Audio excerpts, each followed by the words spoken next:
할렐루야, 할렐루야. 오늘 복음의 강력한 공동체를 꿈꾸는 우리 뉴엑츠 공동체 되기를 소망합니다.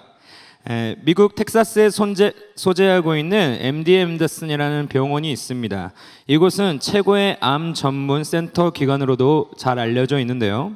여기는 한국인으로서 최초로 31년간 종신교수로 재직한 분이 한 분 계십니다. 이분으로 말씀드릴 것 같으면 미국 최고의 의사에 11번이나 선정된 실력 있는 한국인입니다. 바로 김의심 박사님이신데요.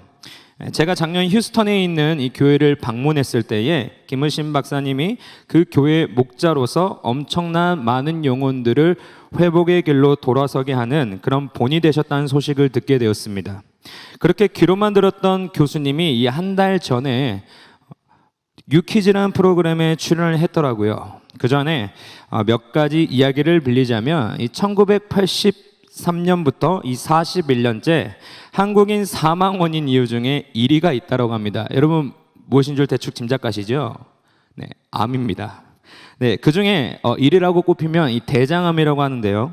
이러한 암의 주된 원인이 무엇이냐라고 했을 때 바로 스트레스라고 합니다. 아무리 좋은 음식도 스트레스를 받고 섭취하다 보면 이 장에서 흡수하지 못한다고 해요. 그래서 미국인보다 이 한국인 환자들의 치료가 이 의사들이 더 힘들다고 합니다. 왜냐하면 이 한국인 환자들은 항상 걱정과 근심과 스트레스로 무장된 채로 살아가고 있기 때문이라는 것이죠. 그래서 치료에 되게 부정적이고 소극적인 태도로 취한다고 합니다. 또 한국인들이 암에 걸리면 무조건 하는 질문들이 하나 있다고 해요. 그것이 무엇이냐? 언제까지 제가 살 수 있습니까? 라는 질문을 되뇌이고 한다고 합니다. 미국인들에게 30% 정도의 살 희망이 있습니다 라고 의사들이 전해주면 이 미국인들은 감사합니다, 희망이 있네요, 앞으로 열심히 도전해 보겠습니다, 살아보겠습니다 라고 하는 반면에 이 한국인들에게 60% 정도의 살 희망이 있습니다 라고 하면은 엄청난 표정의 좌절과 근심의 기색이 띈다고 합니다. 그리고 괜히 왔구나 하고 돌아가곤 한다고 합니다. 한국인 통계를 보면 70세가 되면 누구든지 최소 7개 이상의 병을 앓는다고 하는데요. 이것을 통해 김의심 박사가 깨달은 인생 철학을 말해 주었는데 그 말씀이 참 제 마음에 울리더라고요. 그 말씀이 무엇이냐면 우리 모두는 제한된 인생을 살고 있습니다. 그렇기 때문에 그 제한된 인생에서 어떻게 보람있게 살 수 있을까라는 이 질문을 절대 놓쳐서는 안 됩니다. 우리 모두는 똑같은 세상 아래 같은 시간을 보내고 있습니다. 그리고 끝이 있다는 것이죠. 그것이 세상의 종말이든 개인의 종말이든 우리의 인생과 삶은 언젠간 끝이 나게 돼 있다는 겁니다. 누구는 생명을 더 연장시키기에 의술의 힘을 빌리려는데 그들의 인생과 시간과 물질을 쏟는 사람들이 있습니다. 또 향락과 재미와 가치를 추구하기 위해 그들의 인생을 던지는 사람이 있죠. 그들은 제한된 인생에서 그것이 자신에게 가치 있는 삶으로 느껴졌기 때문에 그들의 모든 것을 던지는 겁니다. 금의심 박사가 많은 강연 중에 빠지지 않고 말하는 한 단어가 있습니다. 그것이 무엇이냐면 바로 하나님입니다. 그가 바라보는 가장 고귀한 가치는 하나님이었고 하나님을 전하는 일이 가장 그에게 있어서 보람 있는 가치였으며 하나님의 시선을 따라 영혼을 살리는 일이 그에게 있어서 최고의 가치가 되었다라는 것이죠. 우리 신자들에게 있어서 인생 가운데 보람 있는 가치를 한 가지 말해보라 라고 했을 때 우리는 주저없이 한 가지를 이야기해야 됩니다. 그것이 무엇이냐면 바로 복음입니다. 그런데 이 복음의 아름답고도 진정한 가치를 우리가 더 깊숙이 알기 위해서는 하나의 작업이 필요합니다. 그것이 무엇이냐? 바로 우리의 죄성이 얼마나 깊은지를 판단하라는 것이죠. 그래야만 이 복음이 나에게 절대적으로 왜 필요한 것인지를 알게 된다는 겁니다. 오늘 우리가 읽은 본문이 바로 그런 내용입니다. 본문 바로 앞절을 보게 되면요, 바울이 선언합니다. 그런데 무엇을 선언하느냐? 하나님의 한 의가 있답니다. 이것을 믿는 자들에게는 구원을 허락하신다는 것이죠.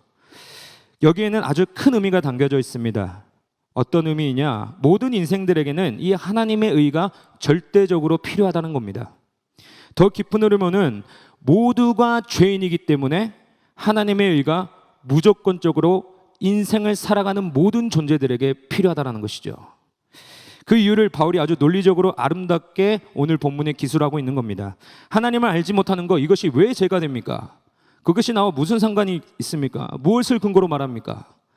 이렇게 하나님을 알지 못하는 자들에게는 궁금한 질문이 될 수도 있겠습니다. 이에 바울이 이렇게 대답하는 것이죠. 로마서 1장 19절의 말씀입니다. 우리 함께 읽겠습니다. 시작. 이는 하나님을 알만한 것이 그들 속에 보임이라. 하나님께서 이를 그들에게 보이셨느니라.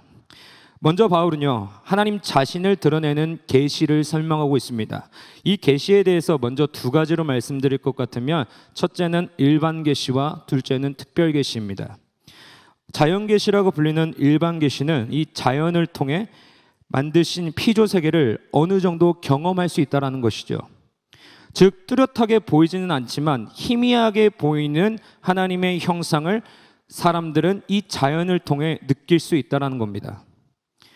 두 번째는 특별 계시입니다. 자연을 통해 희미하게 보였던 하나님의 형상을 우리는 성경을 통해 더 확실하고도 더 매력 있게 다가온다라는 것이죠. 더 완벽하게 하나님의 형상을 볼 수 있다라는 겁니다. 즉 계시를 통해 모든 사람의 마음에 하나님을 알만한 것들을 심어 주셨다라는 것이죠. 인간은 하나님의 형상으로 지음받은 존재이기 때문에 이 하나님의 성품이 각각 자신에게 속해 있습니다. 이 사실은 하나님을 믿는 자들뿐만 아니라 신앙이 있건 없건 남녀노소를 불문하고 모두에게 새겨놓으신 하나님의 형상입니다. 무엇을 보고 알 수 있느냐? 선함과 악함을 구분할 수 있는 것. 무엇이 사랑이고 무엇이 감사할 줄 아는 마음인가? 그리고 우리는 이것을 흔히 양심이라고도 이야기를 하는 것이죠. 그러니까 굳이 경험하지 않아도 우리가 알 수 있는 그런 선언적 기준 때문에 하나님의 형상이 내 마음 안에도 있구나라는 것을 알 수 있다는 겁니다. 옳고 그름의 기준과 판단이 사람 마음 안에 있다는 것, 이것이 우리가 하나님께로부터 난 자임을 증명하는 것이죠. 또 하나는 너희가 살고 있는 이 피조 세계를 보라는 겁니다. 너희가 현재 살아가는 이 주변을 보아라. 세상을 보아라. 이것이 과연 우연이라고 말할 수 있겠는가? 1802년 윌리엄 페일리는 자신의 저서 이레츄러시얼러지에서 유명한 비유를 하나 제시했다고 합니다. 바로 이 시계 제작자 논증인데요. 요즘 모두 다 이 시계를 차고 있지 않습니까? 그러니까 우리의 인생은 이 시침과 분침에 의해서 우리의 삶이 사라져가고 있다는 겁니다. 세상 만사가 이 다 시간을 통해서 살아가고 진행되고 있다는 거죠. 그런데 자연에서도 여러분 이러한 시계의 역할, 이 시계의 개념이 존재하다는 겁니다. 우리는 이것을 대표적으로 이 계절과 밤낮이 바뀌는 걸로 우리가 알 수 있습니다. 우리의 선을 거치지 않아도 매번 찾아오는 자연의 법칙입니다. 그렇다면 이 자연의 시계는 매우 복잡한 구조를 가지고 있을 거란 말이죠. 이런 구성 요소들이 서로 협력하여 목적을 수행하는 거 보면 우리의 손이 닿지 않지만 누군가 의도적으로 설계하고 진행하고 제작한 것임을 알 수 있다는 겁니다. 이런 복잡한 시스템들이 우연히 존재할 수 있느냐? 그렇지 못하다라는 겁니다. 즉, 이 세상의 모든 것이 창조주에 설계됐고 창조주에 대해 계획되어졌다는 것을 우리에게 이야기하고 있다는 것이죠. 물론 신자에게는 성경이란 계시를 통해 하나님의 형상을 뚜렷이 볼 수 있습니다. 하나님의 세계와 질서를 보다 확실하게 구별되어져 볼 수 있는 능력이 우리 신자들에게 있다는 것이죠. 그렇다고 비신자들에게 이런 자연의 질서가 보이지 않느냐? 그렇지 않다는 겁니다. 하나님의 섭리를 이 자연을 통해서 그들 또한 볼 수 있다는 것이죠. 피조 세계가 일정한 시간으로 규칙적으로 돌아가며 계절이 바뀌고 밤낮이 바뀌는 것, 이것이 우연의 일치로 갈 수 있겠느냐? 바울은 그게 아니라고 이야기를 하는 겁니다. 이것이 누군가의 손에 다스려지고 창조되지 않았다면 어떻게 우리의 세계에서 이런 일들이 일어날 수 있겠느냐라고 이야기하는 겁니다. 그러면서 바울이 이야기하는 것이죠. 로마서 1장 20절의 말씀 우리 함께 읽도록 하겠습니다. 시작. 창세로부터 그의 보이지 아니하는 것들 곧 그의 영원하신 능력과 신성이 그가 만드신 만물에 분명히 보여 알려졌나니 그러므로 그들이 핑계하지 못할지니라. 정리하자면 너희의 깊숙한 내면의 양심을 확인해 보아라. 하나님께서 창조하신 이 광활한 피조 세계를 보면 그 누가 하나님의 존재와 신성을 부인할 수 있겠느냐라는 겁니다. 어떤 이유로도 핑계될 수 없는 하나님의 자존하심과 살아계심을 증명할 수 있다는 것이죠. 그런데 문제는 이것이 비단 하나님을 모르는 자들뿐만 아니라 하나님을 아는 자들에게 문제로 다가온다는 겁니다. 심지어 하나님의 살아계심을 고백하는 자들이요 열심히 있는 자들입니다. 하지만 그것을 알매도 불구하고 여전히 죄의 만연한 상태에 놓여져 있다는 겁니다. 예레미야 선지자가 이것에 대해 이렇게 얘기하고 있는 것이죠. 예레미야 4장 22절의 말씀입니다. 시작. 내 백성은 나를 알지 못하는 어리석은 자여 지각이 없는 미련한 자식이라. 악을 행하기에는 지각이 있으나 선을 행하기에는 무지하도다. 미련한 자, 무지한 자가 여러분 누구입니까? 하나님의 질서와 기준이 아닌 자기의 기준에 맞게 자신이 세상의 기준이 되어서 살아가고 있는 것을 여러분 오늘 말씀이 이 죄의 시작점 무법이라고 이야기하고 있는 겁니다. 무법천지라는 말을 여러분 다 아시지 않습니까? 자신이 곧 법의 기준이자 법의 상태임을 이야기하고 있다는 것이죠. 사실 저와 아내는 이제 결혼한 지 5년 차가 흘러갑니다. 처음에 축가로 만나게 된 커플입니다. 멤버 구성은 남성 4명에 여성 1명이었습니다. 그 여성이 오늘날 제 아내가 되었고요. 여러분 축가 중에 이 4명의 남성과 여성 1명이라는 것은 그 여성이 대단한 거의 레전드급 가수 뺨치는 실력이라는 겁니다. 네. 심지어 아내의 원음에 제가 화음을 끼얹게 되는 그런 역사를 발휘해내는 거죠.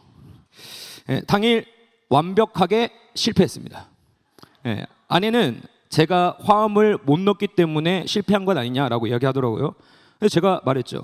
원음을 못 잡았기 때문에 내가 화음을 못 넣었다. 이런 옥신각신 다투는 끝에 갑자기 정분이 나서 연애를 하게 된 겁니다. 네, 아주 좋았죠. 지금도 좋습니다. 네, 지금도 아주 좋은 행복한 연애 생활, 결혼 생활을 이어가고 있는데요. 그런데 부부가 돼서 같이 살아가다 보니까 이 신혼 초에 무슨 이건 무법천지의 시대를 우리 가정 안에서 겪고 있다는 겁니다. 제가 살아온 배경이 있고 아내가 살아온 배경이 있습니다. 제가 살아온 배경은 남성 2, 아버지 1명, 어머니 1명, 거의 남자, 대화가 없는 집안에서 자라났고 제 아내는 진짜 러블리한 자매, 그다음에 아버지는 목사님, 또 어머니는 사모님. 그래서 러블리한 가정에서 배경을 자라났죠. 그래서 항상 제 말투 때문에 아내가 저에게 성질과 또 저에게 야단을 치기도 합니다. 저도 인정합니다. 그런데 각자는 살아온 배경이 다르기 때문에 신혼 초에는 이 내 법에 맞춰라, 네 법에 맞춰라 하면서 엄청 다퉜단 말이죠. 그것 때문에 산통을 겪을 때가 많았다라는 겁니다. 나는 이렇게 자랐으니 너가 나한테 맞춰. 무슨 소리냐? 당연히 남편이 가장이기 때문에 아내는 남편의 말을 권위 있게 들어야 돼. 제 말은 아닙니다. 네. 이렇게 하면서 네 법이 맞네, 내 법이 맞네 하면서 싸운다는 것이죠. 그러니까 이 말이 무엇이냐? 서로를 자신의 법 안에 가둔다는 겁니다. 이것이 무법인 상태이죠. 이것이 여러분 부부 사이에만 일어나는 일이겠습니까? 친구와 친구 사이, 부모와 자녀 사이, 사람과 사람 사이에서 만연하게 일어나고 있는 요즘 현대의 시기입니다. 왜 이런 갈등이 발생하느냐 했을 때에 문제는 하나입니다.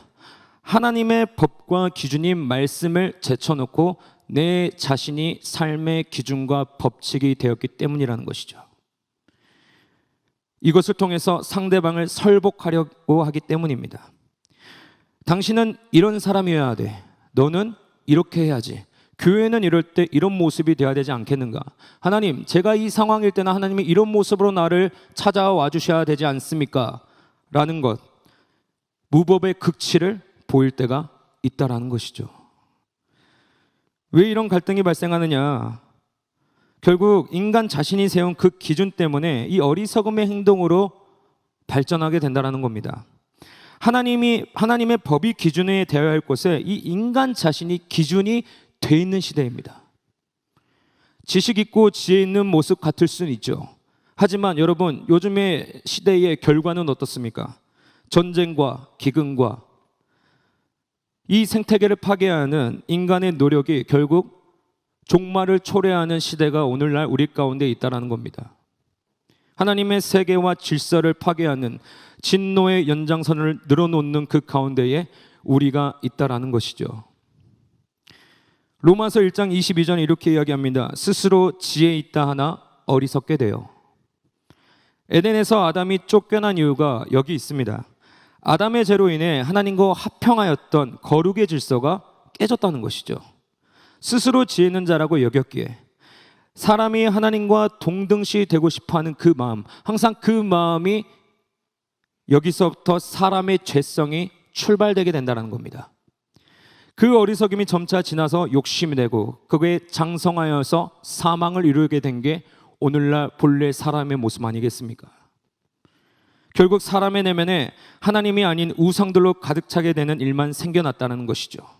하나님의 관계가 깨졌다는 겁니다.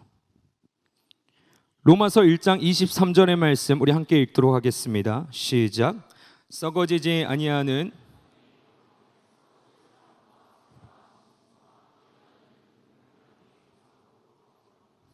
사람이 얼마나 죄 앞에서 여러분 미련합니까? 교도소들이 한 번만 죄를 짓습니까? 사회 부적응자들이 한 번만 죄를 짓나요? 여러 번 짓지 않습니까? 제가 몇 년 전 뉴스에서 성범죄로 이 20년간 복역을 한 남자가 출소한 것을 제가 보게 됐습니다. 그런데 20년의 세월을 복용하면서 그 남자는 무슨 생각을 했을까요? 가서 또 범죄 지어야지 이런 생각을 했을까요?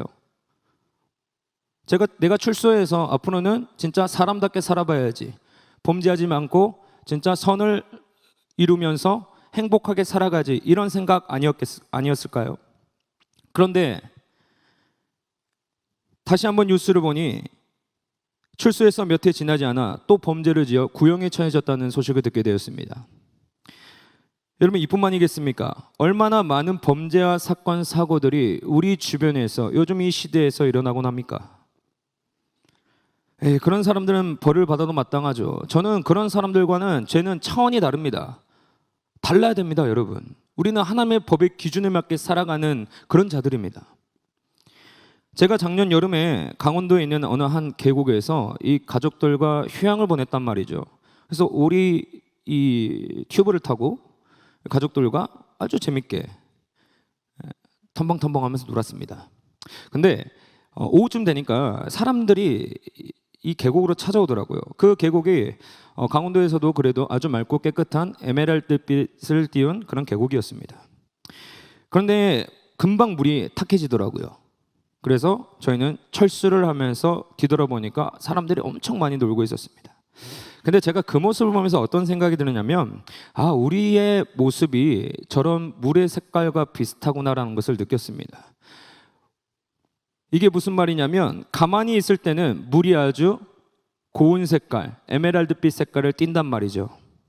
하지만 계곡의 밑에 깔린 발을 여러분 툭 차시면 그 안에 모래가 올라오게 됩니다. 그러면서 물이 탁해지게 된다는 것이죠. 그러면서 이 물 색깔이 변하게 되더라고요. 우리의 겉모습은 죄인의 모습이 아니라고 말합니다. 하지만 여러분, 건드리지 않을 뿐입니다. 누구나 건드리면은 그 안에 감추었던 죄성이 나오게 되는 것이 저와 여러분의 본연의 모습이라는 것이죠. 이것을 보고 에레미야 선지자는 이렇게 말합니다. 에레미야 17장 9절입니다. 만물보다 거짓되고 심히 부패한 것은 마음이라 누가 능히 이를 알리오마는. 이게 우리의 본연의 모습이라는 것이죠. 하나님 앞에 진노받은 인생이라는 겁니다. 물고기가 바다를 떠나게 되면 점점 부패하고 썩어지듯이 우리를 만드신 하나님 앞에서 우리가 점점 멀어지게 되다 보면 우리도 부패한 인생이고 우리도 썩어지게 되는, 결국 죽음을 맞이할 수밖에 없는 그런 인생이라는 겁니다. 하나님의 진노하심으로 인해 인간은 영원한 형벌에 갈 수밖에 없습니다. 이건 명백한 사실이죠. 하지만 하나님의 그런 진노하심 뒤에는 언제나 소망과 희망의 메시지가 있기 때문에 오늘 우리가 하나님의 자녀라고 일컬음을 받는 것입니다. 할렐루야. 잠깐 제 어린 시절 이야기를 하면요, 잠깐 아주 어렸을 때 아버지께 사랑의 매를 참 많이 맞은 아이입니다. 참 부모님과 관계가 그렇게 좋지가 않았습니다. 그래서 가출도 하고요, 그리고 부모의 속을 엄청 썩어 뭉드러뜨리는 그런 아들이었습니다. 대학교도 원하는 곳에 가지 못하자 학교와 우리 집이 5분 거리임에도 불구하고 기숙사로 사는 그런 인생이 저였단 말이죠. 그런데 제가 인생을 거듭하고 가정을 이루고 하다 보니까 부모의 마음을 조금 알겠더라고요. 제가 다시 한번 그 과거를 뒤돌아보니 부모님이 야단치고 부모님이 끄집어내서 올바른 길로 오게 하는 것, 자녀를 향한 관심이라는 것을 제가 살아가다 보니까 조금씩 느껴지게 되더라고요. 하나님의 진노하신 뒤에는 여러분 관심이 서려 있습니다. 관심은 포기하지 않는다는 것이죠. 스가랴 10장 6절의 말씀입니다. 내가 유다 족속을 견고하게 하며 요셉 족속을 구원할지라. 내가 그들을 긍휼히 여김으로 그들이 돌아오게 하리니 그들은 내가 내버린 일이 없었음 같이 되리라. 나는 그들의 하나님 여호와라. 내가 그들에게 들으리라. 아멘. 여러분, 이 성경이 말하는 내용이 무엇일까요? 야, 실패한 너희들은 저주받아야 하고 실패한 너희들은 나와 관계가 깨졌으니 내가 상관할 바 아니야. 이것이 아니죠. 실패했지만 언제든지 나를 기억하여서 돌아오라. 그러면 내가 너희를 회복시켜주고 원래의 자리로 인도해 줄게 라는 것이 이 성경 전체가 우리에게 말하는 회복의 메시지입니다. 실패한 이스라엘을 포기하지 않은 하나님의 사랑이 담겨 있는 책이라는 것이죠. 이스라엘의 포르기를 여러분 우리가 알지 않습니까? 나라가 망할 때에 그들이 무슨 생각을 했을까요? 아, 여기까지구나. 우리가 조금 더 하나님을 섬길 걸. 이제는 끝이구나. 이제는 팔려가는구나 라고 생각하지 않았겠습니까? 하지만 그들이 70년 후에 다시 돌아오게 할 것이라는 것을 약속하셨고, 그것도 모자라 이전과 같이 견고해질 것이라는 약속을 그들에게 알려주셨습니다. 이렇게 볼 때 하나님의 말씀은 과거나 현재나 앞으로나 예나 지금이나 미래나 계속 동일하게 우리를 참으시고 인도해 주시고 우리를 살펴주시고 보호해 주신다는 말씀입니다. 이 관심 안에 필요한 조건이 하나 있다면 여러분, 바로 사랑입니다. 관심 안에는 사랑이라는 의미가 새겨져 있습니다. 그리고 사랑 안에는 어떠한 것이라도 내어줄 수 있는 희생의 가치가 담겨야 됩니다. 자녀를 둔 부모님의 마음이 여러분 이런 마음 아니겠습니까? 하물며 영원한 아버지 되시는 하나님의 진노하심 이면에는 그분의 따뜻한 관심이 녹아져 있다는 것이죠. 죄로부터 그의 자녀들을 돌아오게 하려는 엄청난 희생의 조건들이 따랐다는 겁니다. 그 사랑과 희생을 여러분 아들을 통해서 보여주신 사건이 오늘 우리가 알고 있는 십자가 사건입니다. 그 사랑과 희생을 아들을 통해 보여주셨고, 바로 그리스도를 통해 하나님의 말씀하신 그 한 의가 오늘 우리에게도 전가되었다는 사실이죠. 로마서 4장 23절 25절에는 이렇게 얘기하고 있습니다. 우리 함께 읽겠습니다. 시작. 그에게 의로 여겨졌다 기록된 것은 아브라함만 위한 것이 아니요 의로 여기심을 받을 우리도 위함이니 곧 예수 우리 주를 죽은 자 가운데서 살리신 이를 믿는 자니라. 예수는 우리가 범죄한 것 때문에 내줌이 되고 또한 우리를 의롭다 하시기 위하여 살아나셨느니라. 아멘. 그리스도의 십자가 사건이 하나님과 인간 사이에 무너진 그 관계의 통로를 회복시켜 주셨다는 것이죠. 한 사람으로 인해 들어와졌던 그 사망의 그늘이 다른 한 사람으로 인해 생명의 근원으로 옮겨졌다는 겁니다. 누구에게요? 바로 이 구원의 약속을 믿는 저와 여러분에게 임했다는 것입니다. 여러분, 이것이 바로 복음입니다. 이것이 바로 하나님께서 우리에게 선물로 주시는 굿뉴스입니다. 그리스도의 희생과 사랑을 통해 하나님의 의가 오늘도 그를 사랑하는 모든 자들에게 구원의 문을 활짝 열어주셨다는 것이죠. 그렇기 때문에 과거에 어떠하든지 얽매이지 말고 이 복음을 받아들이기만 하면 그의 인생이 사망에서 행복으로, 죄에서 삶으로, 생명으로 옮겨진다는 사실입니다. 이것을 믿는 저와 여러분이 되시기를 소망합니다. 이것을 매일 기억하라는 것이죠. 너희는 더 이상 죄의 노예가 아니며 하나님의 자녀이며 그의 아들 그리스도의 대속의 은혜로 말미암아 구원받은 자들임을 매 일상에서, 매 시간에서 계속해서 고백하라는 겁니다. 하나님의 사귐이 일시적인 것이 아니라 매일의 삶에서 구원의 감격을 느끼라는 것이죠.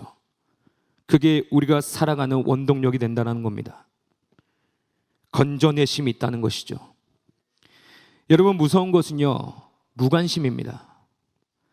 바울이 1장 24절에서 이렇게 기록하고 있습니다. 그러므로 하나님께서 그들을 마음의 정욕대로 더러움에 내려버려 두사 그들의 몸을 서로 욕되게 하게 하셨으니, 하든지 말든지 그냥 내버려 두는 겁니다.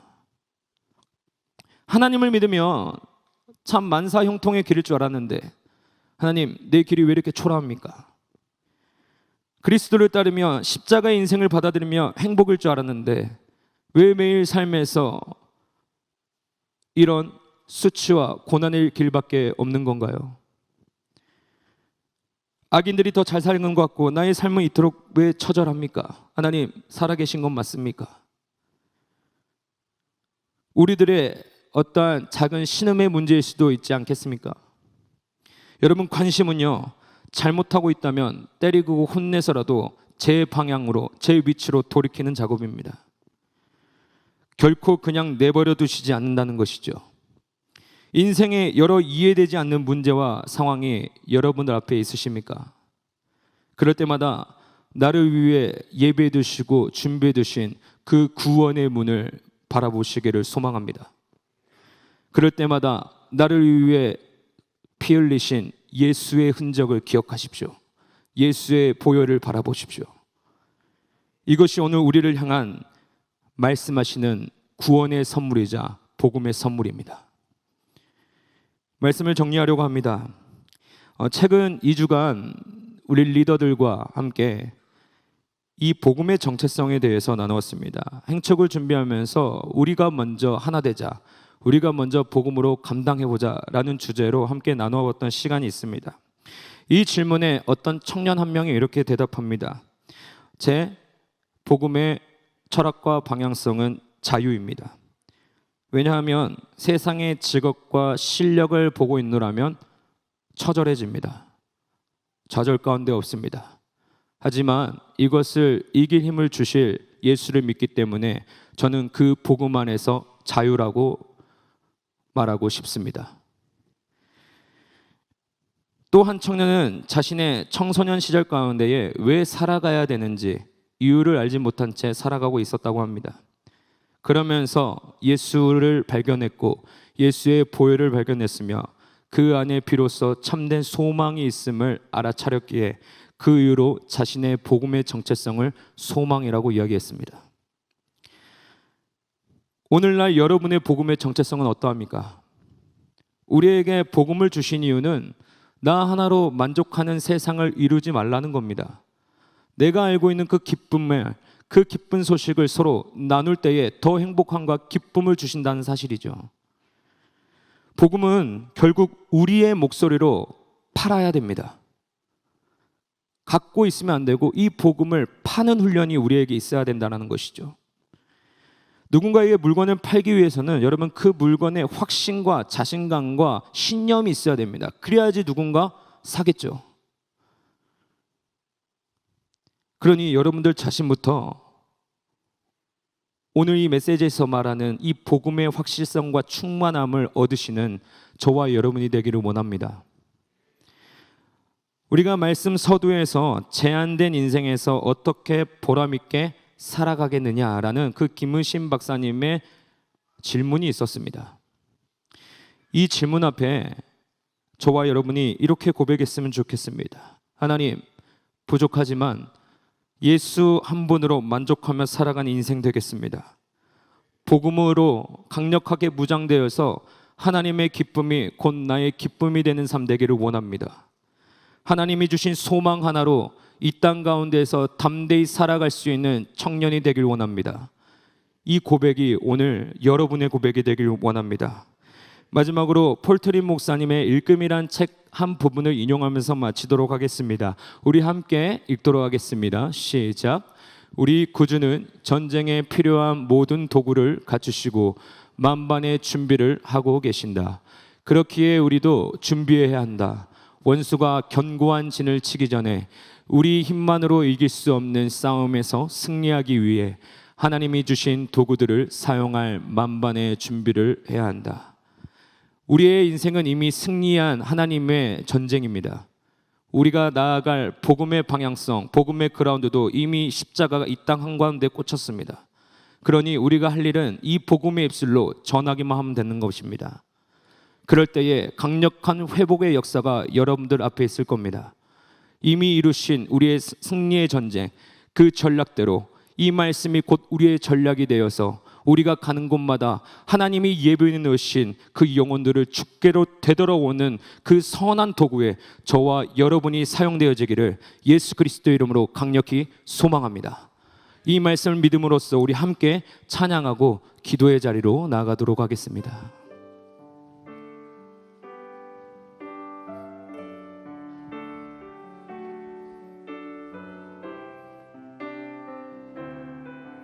우리 함께 찬양합니다. 보혈을 지나 보혈을 지나 하나님 품으로 보혈을 지나 아버지 품으로 보혈을 지나 하나님 품으로 한 걸음씩 우리 한 번 더 찬양합니다. 보혈을 지나 보혈을 지나 하나님 품으로 보혈을 지나 아버지 품으로 보혈을 지나 하나님 품으로 한 걸음씩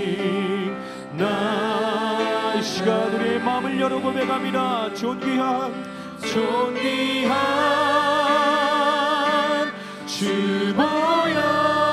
보혈이 내 영을 새롭게 하시네. 존귀한 주 보혈이 내 영을 새롭게 우리 처음부터 고백합니다. 보혈을 지나 보혈을 지나 하나님 품으로 보혈을 지나 아버지 품으로 보혈을 지나 하나님 품으로 한 걸음씩 우리 다시 한번 보혈을 의지함으로 찬양합니다. 보혈을 지나 보혈을 지나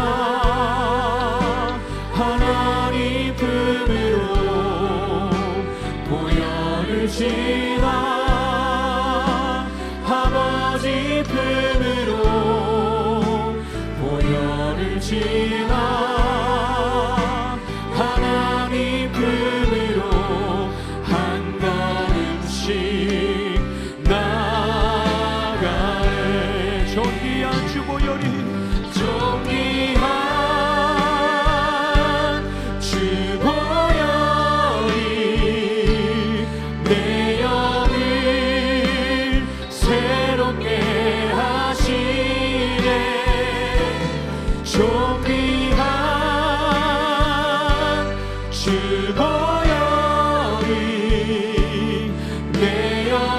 오늘 우리를 다시 살리신 그 보혈을 의지하며 찬양합니다.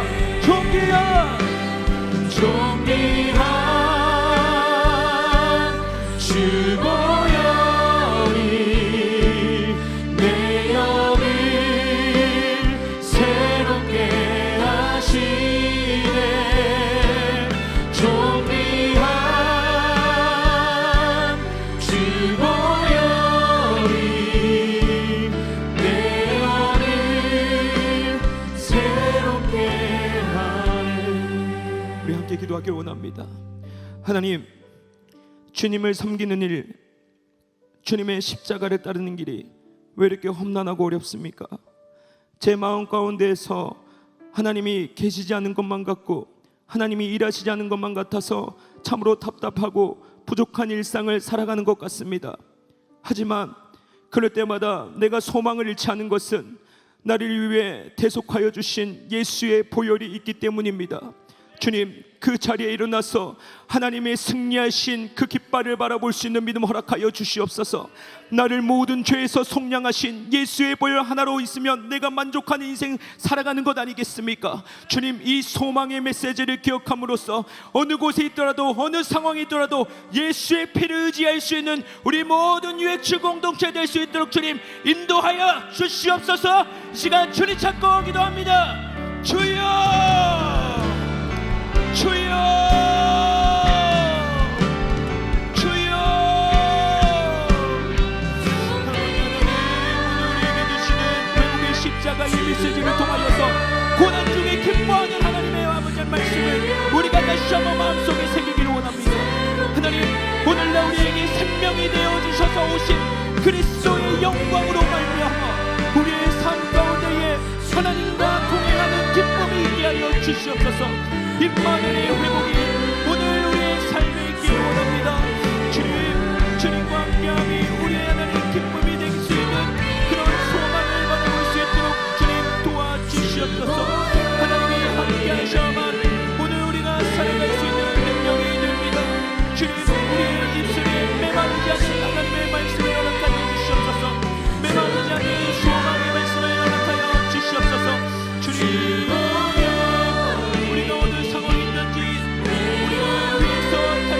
십자가의 은혜를 받아볼 수 있도록 하나님 도와주시옵소서. 아버지 하나님, 보혈의 의미를 생각하는 때마다 예수의 못 박힌 손자국을 보내어 주시옵소서.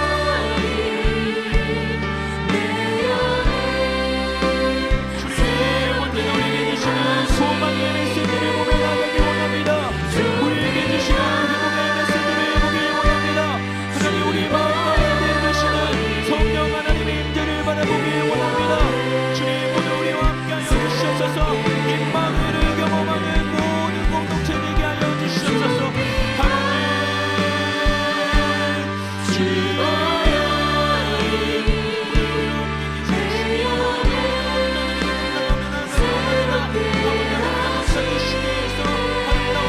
메시지를 감당하게 하여 주시옵소서. 주님 도와주시옵소서. 우리 함께 찬양합니다. 존귀한 주 보혈이, 존귀한 주 보혈이 내 영을 새롭게 하시네. 존귀한 주 보혈이, 그 보혈을 의지하며 다시 한번 고백하며 나아갑니다. 존귀한 주 보혈이, 존귀한 주 보혈이 내 영을 새롭게 하시네. 존귀한 주 보혈이 내 영을 계속해서 고백합니다. 청년의 시절 지날 때 날 지으신 주님 뜻대로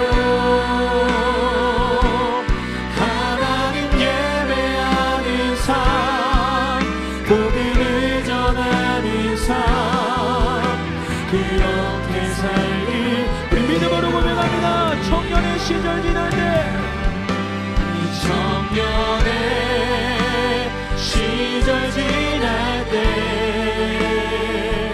날 지으신 주님 뜻대로 주님 하나님 예배하는 삶 복음을 전하는 삶 하나님 내가 그렇게 살길 원합니다. 이 복음의 능력을 나에게 허락하여 주시옵소서.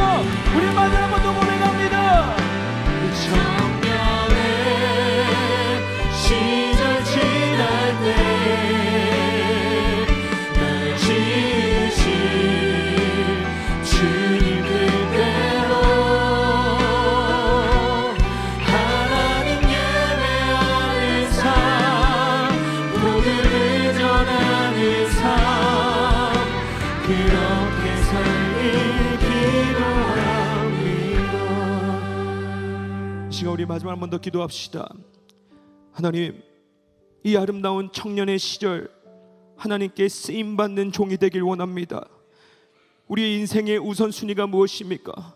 내 직장이라고 생각하십니까? 내 가정이라고 생각하십니까? 또한 내가 하고 있는 삶의 터전이라고 생각하십니까? 하나님께서 오늘 이 땅을 우리에게 주신 이유는 하나님의 복음을 감당하기 위해 보내심을 받은 자들이 바로 우리입니다.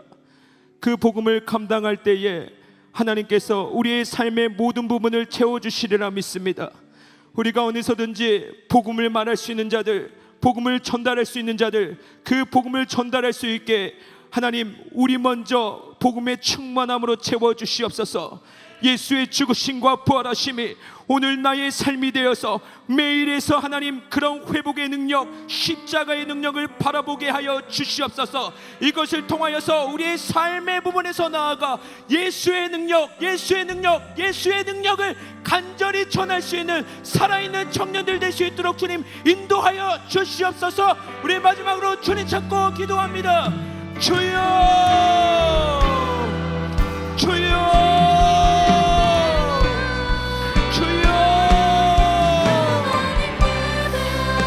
하나님 살아있는 자가 되길 원합니다.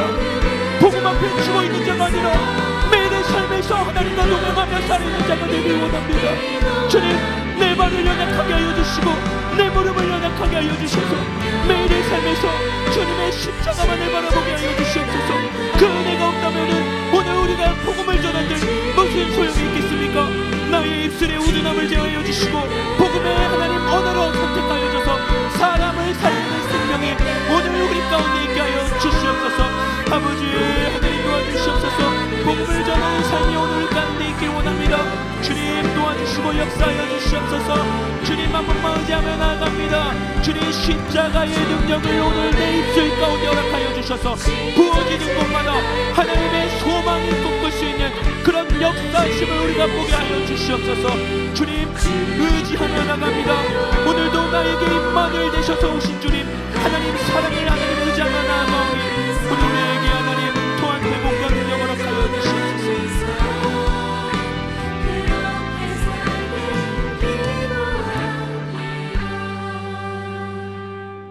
사랑이 많으신 하나님 아버지 감사합니다. 오늘 우리에게 주신 말씀을 통하여서 정말로 복음 앞에 깨어있는 우리가 되길 원합니다.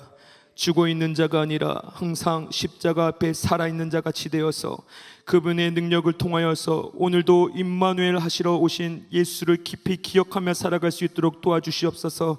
하나님 안에 소망을 두게 하여 주시오며 하나님 안에 생명이 있음을 기억하여서 나부터 복음에 충만한 자가 되어 사람을 살리는 생명과 언어가 오늘 우리 뉴엑츠 공동체 가운데에 강력히 임할 수 있도록 주님 인도하여 주시옵소서.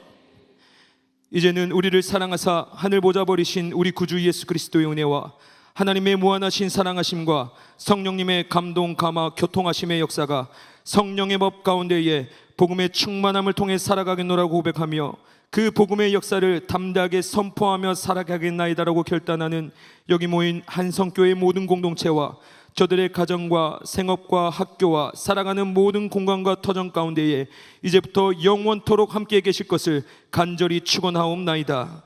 아멘.